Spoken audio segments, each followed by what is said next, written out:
हापुड़ के सिंभावली ब्लॉक स्थित RSK inter college में 77वां गणतंत्र दिवस बड़े उत्साह और देशभक्ति के साथ मनाया गया। विद्यालय को विशेष रूप से सजाया गया और अतिथियों का भव्य स्वागत किया गया। प्रबंध समिति अध्यक्ष चौधरी शीशपाल सिंह, संदीप कुमार, महेश चंद्र त्यागी, जगराम सिंह और राजीव कुमार दादू उपस्थित रहे। मां सरस्वती की प्रतिमा पर माल्यार्पण के बाद ध्वजारोहण हुआ। प्रधानाचार्य डॉक्टर राजीव कुमार गोहित ने विद्यार्थियों को पर्व का महत्व बताया और धन्यवाद ज्ञापित किया। छात्रों ने देशभक्ति गीत, झांकियां व नृत्य प्रस्तुत कर तालियां बटोरी। सर, इस समय हम उत्तर प्रदेश के हापुड़ में मौजूद हैं। सिंभावली ब्लॉक के अंतर्गत लगने वाले आरएसके इंटर कॉलेज के अंदर, जहां पर आज 26 जनवरी का जो प्रोग्राम था वो पूरे हिंदुस्तान में बड़े धूमधाम से मनाया जा रहा था। अगर बात की जाए आरएसके इंटर कॉलेज की, तो यहाँ पर बच्चों ने कई तरह की सुनहरे रंग रूप से झांकियाँ निकाली और मंच के द्वारा जो विद्यालय में अतिथि आए थे उनका मन मोह लिया। देश के ऊपर उन्होंने कई बातें रखी। झांकियों के द्वारा उन्होंने जो है उस चीज़ का अर्थ भी समझाया और कई बच्चों ने मंच के द्वारा जो स्पीच दी है वो काफ़ी काबिल तारीफ़ थी। और जो विद्यालय के प्रिंसिपल हैं हमारे सर डॉक्टर राजीव कुमार गोहित जी, लगातार बच्चों को अच्छी प्रेरणा देते हैं। क्योंकि अगर आज बात की जाए इनके विषय में, ये एक ऐसे टीचर हैं जिन्होंने इसी स्कूल से शिक्षा ली और यहीं पर प्रिंसिपल बनकर आए।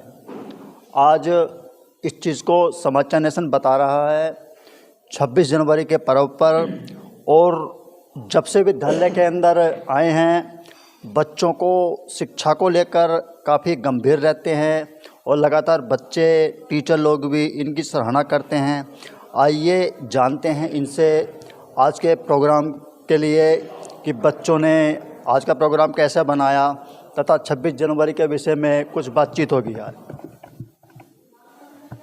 मैं डॉक्टर राजीव कुमार गोहित, इस विद्यालय का प्रधानाचार्य, आज के इस गणतंत्र दिवस के अवसर पर संपूर्ण देशवासियों को सबसे पहले ये हार्दिक बधाई, शुभकामनाएं प्रेषित करता हूं कि आज हम 77वां गणतंत्र दिवस मना रहे हैं, जो भारत की एकता, अखंडता और संप्रभुत्ता का प्रतीक है। आज से 77 वर्ष पूर्व 26 जनवरी 1950 को हमारे देश में ये संविधान लागू हुआ और जिसके बाद हमारा पूरा राष्ट्र एक गणराज्य के रूप में पहचाना गया।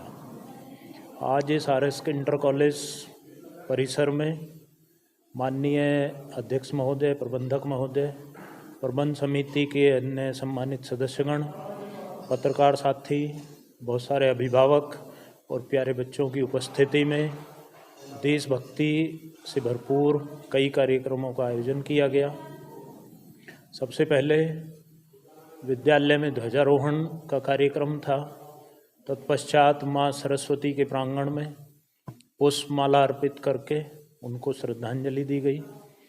इसके पश्चात शहीद स्मारक पर जाकर के जो इस क्षेत्र के शहीद हुए हैं उनको श्रद्धांजलि दी गई। इसके बाद पुणे आकर के एनसीसी और स्काउट के बच्चों द्वारा अपनी अपनी परेड अध्यक्ष महोदय, प्रबंधक महोदय के सम्मुख प्रस्तुत की गई। उसके बाद ड्रिल का आयोजन किया गया जो बहुत ही खूबसूरती के साथ यहाँ पर प्रस्तुत किया गया।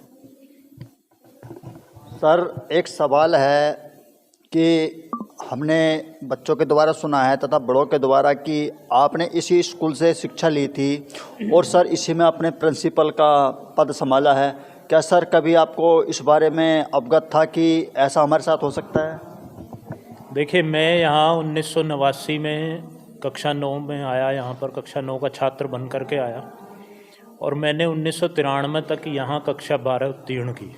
अर्थात 4 वर्ष की मेरी जो स्कूलिंग होती है वो इसी विद्यालय की है। और इसके पश्चात मैंने मेरठ यूनिवर्सिटी से अपनी शिक्षा पूरी की। उसके बाद अनेकों जगह मैंने सरकारी और गैर सरकारी सेवाओं में काम किया, लेकिन मन के अंदर एक जज्बा था, एक जोश, उमंग और एक सपना था कि मैं एक ना एक दिन ज़रूर इसी विद्यालय में प्रधानाचार्य के रूप में आऊँगा, और परमात्मा ने मेरे सभी के बड़ों के आशीर्वाद से वो सपना पूरा हुआ, और मैं 2022 में 8 जनवरी 2022 को आयोग की तरफ से चयनित होकर के इस विद्यालय के प्रधानाचार्य पद पर कार्यरत हूँ। आपने देखा कि एक लगन होती है और लगन इंसान को उसकी मंजिल तक पहुंचाती है, तो वही जो कार्यक्रम हुआ है, जो हमारे प्रिंसिपल सर हैं राजीव जी, जो इनका सपना था, इनके पेरेंट्स का सपना था, वो इन्होंने करके दिखाया। क्योंकि आजकल देखा जाता है कि पेरेंट्स बच्चों से काफ़ी कुछ उम्मीदें रखते हैं, लेकिन जो बच्चे हैं उन उम्मीदों पर खरा नहीं उतर पाते, जिसके कारण माँ बाप जो है काफ़ी प्रॉब्लम के अंदर पहुंच जाते हैं। मगर जो इन्होंने करके दिखाया है, माँ बाप का जो सपना है वो इन्होंने पूरा किया। और स्कूल के अंदर जब से इन्होंने स्कूल की बागडोर संभाली है RSK इंटर कॉलेज की, तब से विद्यालय भी काफ़ी ऊंचाइयों तक छू रहा है। क्योंकि बच्चों की शिक्षा और जो अंदर का सिस्टम है वो भी